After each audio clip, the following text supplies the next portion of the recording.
Նախ ուզում եմ խոսենք 18 արդարների գործով, ինչպես ընդմած ասել, դատական նիստի մասին, ինչ զարգացումներ եք սպասում, ինչ եք ակնկալում, որքան այս շղթան շարունակվելու։ Ինչ ակնկալիք պետք է ունենամ մի դատական process-ի, որի սկզբից մինչև այս ընթացքը որևէ մի աղերս չունի օրինականության, արդարության եւ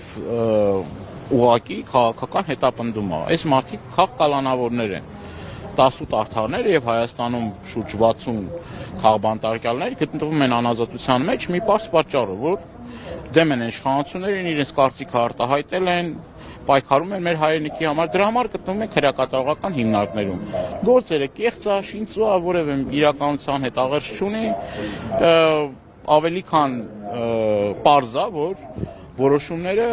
ստեղ չեն կայացվում։ Եթե որոշումները կայացվեին այդ մարդկանց խղճի եւ սրտի կամոք, մենք այս ամեն ինչը չէինք ունենա։ Դատական համակարգը ուղղորդվում է SMS հաղորդագրություններով եւ այդ առումով հուսալ, որ արդար, անաչառ եւ ազնիվ դատական ընթացք ունենա, ես մեղմ ասած այդ ակնկալիքները չունեմ։ Պետք է մարդիկ հասկանան մի պարզ բան, քննիչներ, դատախազներ, դատավորներ, որ Նիկոլ Փաշինյանի իշխանությունից հետո կա մի ժամանակահատված, եւ լինելու է մի ժամանակահատված, ես համոզված եմ, որ բոլոր այս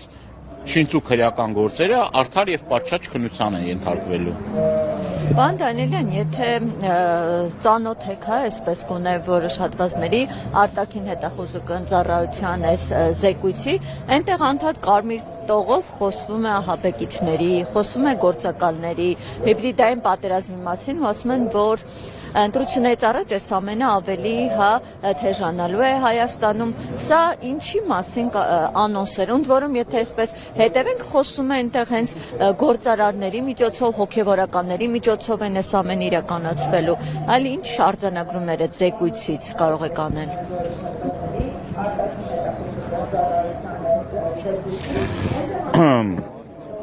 Նախ ուզում եմ ձեզ տեղեկացնել, որ հիբրիդային պատերազմը հնարվել է եւ հորինվել է իշխանությունների կողմից, որպեսզի ընդդիմախոսներին, այլախոհներին լռեցնեն եւ հետագայում հիմքեր նախապատրաստեն այլ քրեական գործերի համար։ Եվ այս ընթացքում խոսել նրա մասին, որ գիտեք ինչ, Հայաստանի Հանրապետությունում կան այլ երկրների գործակալներ եւ այլ, ես ուզում եմ հիմա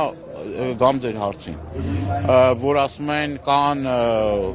հոգևորականներ, կան գործարար, կամ հոգևորականը, կամ գործարարը, կամ այլ անձիկ իրավունք ունեն կարծիք արտահայտելու որոշակի process-ներին նաև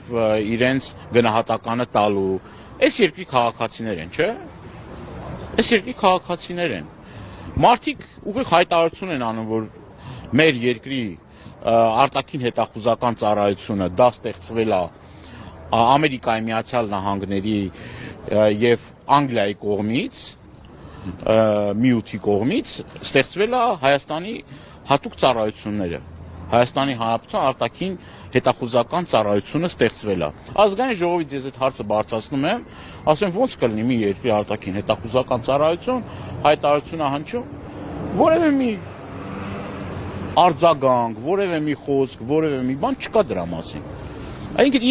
իրենց շրջանակների մարդիկ են ասում, որ ծառայությունները ստեղծվել է նման կերպ։ Ինչ մեկնաբանություն ես տամ, ինչ ասեմ։ Դե սա այն մասին անոնց չէ, որ ավելի թեժ այսպես ձեռքակալություններ են հնարավոր։ Հələ իրենք խնդիր չունեն այս առումով որևէ մի պարագայում հուսալ, որ Հայաստանում քանի կան այս իշխանությունները, մենք կարող ենք ազատ կամարտահայտման հնարավորություն ունենալ եւ մարդիկ անկաշկանդ մասնակցեն քաղաքական process-ներին, լուրջ չի։